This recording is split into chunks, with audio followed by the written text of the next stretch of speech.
జగిత్యాల జిల్లా నుంచి ప్రధాన వార్తలు ఒకసారి పరిశీలిస్తే కోరుట్ల నియోజకవర్గ ఎమ్మెల్యే డాక్టర్ కల్వకుంట్ల సంజయ్ ఇవాళ 189 మంది లబ్ధిదారులకు 1,89,00,000 రూపాయల విలువ గల కళ్యాణలక్ష్మి షాదీ ముబారక్ చెక్కులు పంపిణీ చేశారు. అయితే కాంగ్రెస్ సర్కారు కళ్యాణలక్ష్మి ఆ చెక్కుతో పాటు తులం బంగారం ఇస్తామని హామీ ఇచ్చింది. కానీ గత బీఆర్ఎస్ సర్కారు ఏదైతే కళ్యాణలక్ష్మి చెక్కులను పంపిణీ చేసిందో అదేవిధంగా 1,116 రూపాయలు మాత్రమే పంపిణీ చేస్తోంది. ఇదంతా కూడా మోసపూరితమైనటువంటి హామీలతో తులం బంగారం ఇస్తామని ప్రజలను మోసగించింది. ఖచ్చితంగా ప్రతి ఒక్క లబ్ధిదారులకు ఈ తులం బంగారము ఇవ్వాల్సిందని సందర్భంగా ఆయన డిమాండ్ చేశారు. మరొక వార్త, కతలాపూర్ మండలం లోని తక్కలపల్లి గ్రామంలో పిచ్చి కుక్కలు స్వైర విహారం చేశాయి.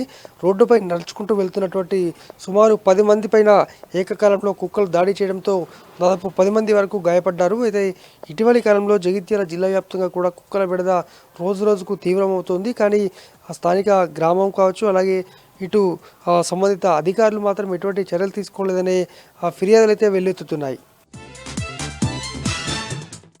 మరొక వార్త, వైరల్ ఫీవర్లు మళ్ళీ పెద్ద ఎత్తున కూడా విజృంభిస్తున్నాయి. జగిత్యాల జిల్లా కేంద్రంతో పాటు అనేక గ్రామాల్లో కూడా మారుతున్న వాతావరణానికి అనుగుణంగా రోజు రోజుకు కేసుల సంఖ్య పెరుగుతూనే ఉన్నాయి. ప్రజలు ఇటు జలుబు అలాగే నొప్పులతో పాటు జ్వరంతో ప్రభుత్వ ప్రైవేట్ ఆసుపత్రులను ఇంకా ఆశ్రయిస్తూనే ఉన్నారు. మరి సీజనల్ వ్యాధుల కారణంగా ముందస్తు జాగ్రత్తలు తీసుకోవాల్సినటువంటి వైద్య శాఖ ఇప్పటి వరకు మాత్రం దీనిపైన ఎటువంటి ప్రకటన చేయలేదు. ఈ జాగ్రత్తలపైన కూడా ఎటువంటి వివరణ అలాగే ఎటువంటి ముందస్తు చర్యలు అయితే చేపట్టలేదని మనకు ఈ వ్యాధుల కారణంగా మనకు అర్థమవుతోంది. ఇవి జిల్లా వ్యాప్తంగా ఉన్నటువంటి వార్తలు.